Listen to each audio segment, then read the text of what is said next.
He was probably, he was one of the most special shining lights I've ever met, and that's all I can say. We were lucky.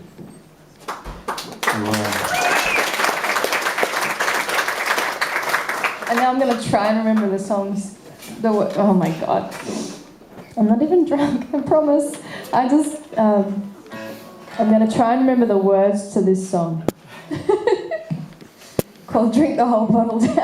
There's a story with this song, Katie. There is a story. So we're doing this tribute album for Karl, and we've got a heap of his friends, Catherine Britt, Casey Chambers, all the guys that you've heard of that have been at the concerts. Katie is doing this with Caitlin Harnett, a great friend of Karl's and of many people. And I hope I remember her part.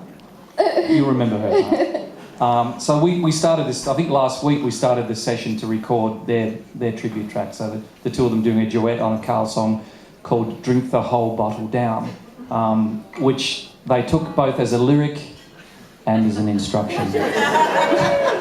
No, to be fair, there was 2 bottles of wine between like 6 people. Well, yeah. Come on, Turn this off then. No. What key is this in? That one? That's in D. Yeah, that's it. No, one down. That's not D. One down. That's not You're D. going to play Z. Look, I play guitar really well. Don't you tell me about guitar. I'll turn myself up a bit. No, I might turn myself down a little bit. And turn Mickey up a bit, because he knows the chords. You want to start it? Sure. 1, 2, 1, 2, 3, 4.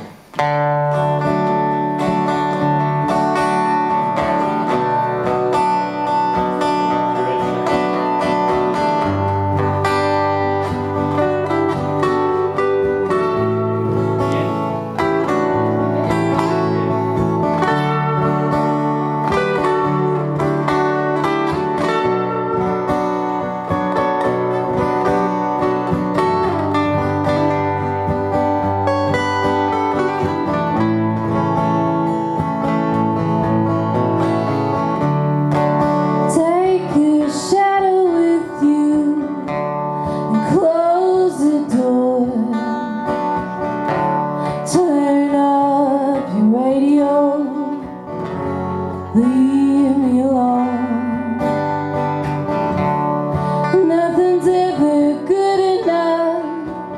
At least nothing here. Burn the last few pages. Disappear. Maybe if you didn't drink the whole bottle down.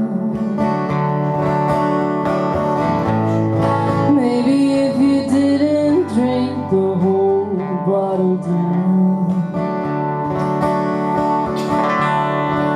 Walls are closing in, you know that too. Your hand slipped from mine. Now I'm done trying to find you. Maybe if you didn't drink the whole bottle down.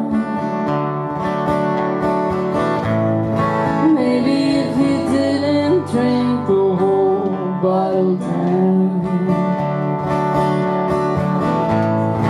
Maybe if you didn't drink the whole bottle down.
right now before we vacate. It's the beautiful Mickey Blue Eyes. Mickey was one of Karl's best friends, and we'd love it if you would sing a song, if that's okay. Well, it's been a wild night and an amazing night. Again, it's been a long journey for those of us that have been very close to this thing, and it must be a bit weird for those outside to see what's going on up here, but we're all kind of feeling a massive amount of emotion. And I know, everybody's lost people and everyone will lose people, and the measure of that loss, I think, is the significance of the person that's left. And if you live right, at one point, hopefully, we'll all be a significant loss to somebody. And the measure of Karl's life was that he was such a significant loss to so many. And that's why we've all felt it. It seems really fresh again, and dealing with this whole process is it's a tribute to how people have stepped up and shown their love and support for all the people that have been deeply affected. Thinking of Rachel and her family, and Margaret, his mum, who came out from Scotland to be with him in the last days. We thought there would be some chance when he was diagnosed, and it seems like it was no time ago. It was like March, which was nothing, and then 6 weeks later he'd gone, and we were busy trying to support him practically, all of his friends, which was a tribute to the musical community. And again tonight, the people like Aleyce who have done amazing things putting this together, and Johnny and all his friends that are playing. If the musical community is a microcosm of humanity stepping up and showing support for people in trouble, the world would be an amazing place. And it's because of people like Karl that we've come together. His bringing together of people in community is evidenced here, the links that he's built here. And this is a guy from Scotland, the other side of the world.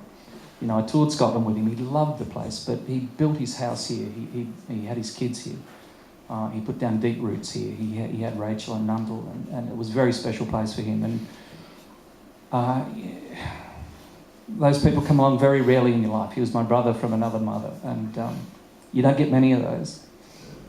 So the tribute concert we had at Rudy Hill, which had a great lineup of people, and again, we didn't know if when we organised it, we thought we'd be supporting him, and as it turned out, it was in the last day and a half of his life that we did that concert. And he knew about it. He knew about the people that were being there, and all the people that were going to play his songs. Again, he knew that, just as he knew that this gig would be on.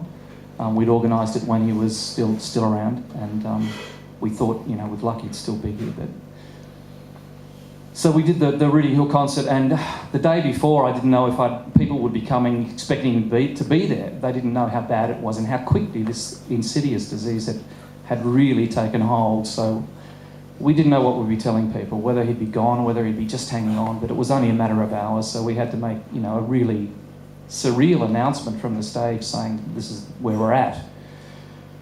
And so I'd spent the weekend just kind of confused and it was weird, not knowing where we'd be. And Karl was a poet. He was a musician. He was from a family of poets, and I think he gave me this gift. He'd written a song. So in times of loss, we've all found a song that means something. And I found the perfect song, and it was a Karl Brody song, as it happened. He wrote what I've been telling people was the best song Townes Van Zandt never wrote. And he wrote it for his mother, who last year, bear in mind, she's just come out here and buried her son. But a year ago, she buried her partner of many years, a beautiful guy called Alva. And when that went down, Karl, as he did with a lot of things, wrote the most perfect song about loss, that you could hear. And going to the concert, the last support concert we did at Rudy Hill, I thought someone should sing that song, because it was meaning something to me on that weekend when I knew he hadn't long to go and I knew we were going to do that show. And then I thought, well, there's no time for anyone else to learn it. I'm a rubbish singer, but I think I need to do it. And I went out there and I practiced it for a day, and I couldn't get through it without crying. And so anyway, I did the song, and I'm going to do it now, and I'm going to cry. It's okay. But it's a beautiful song. And Katie's going to sing, and Aleyce, you'll find it. It's a song he wrote for his mum, and it's called Hope is a Thief.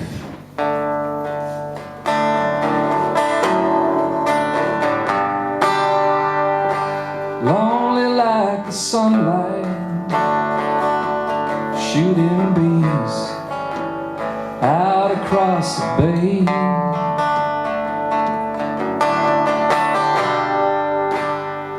Lost like a broken bird, washed up, I guess he never found his way.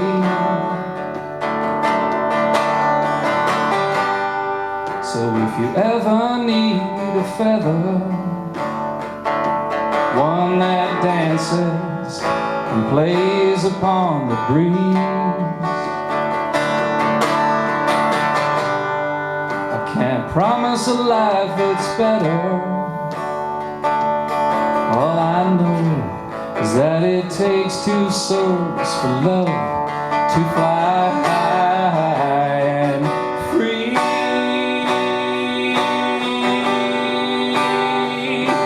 Hope is a thief now to me. Hope is a thief now.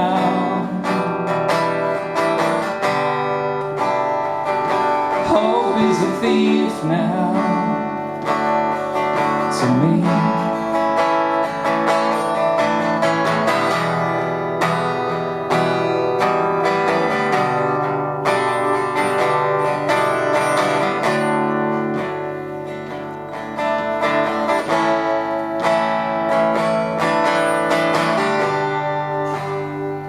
So I carry you with me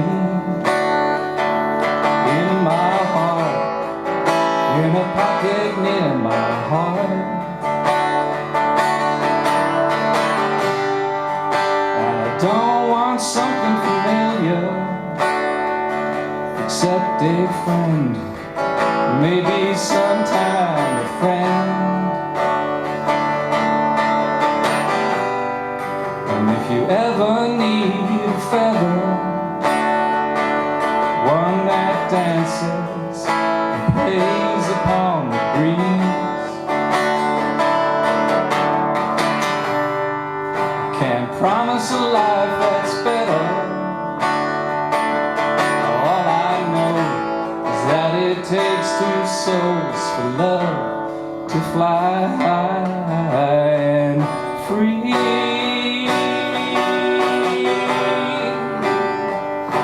Hope is a thief now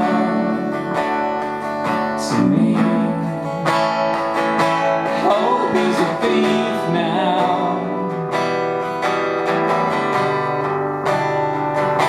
Hope is a thief now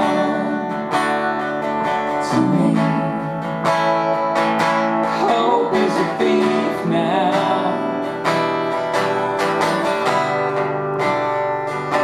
Hope is a thief now to me.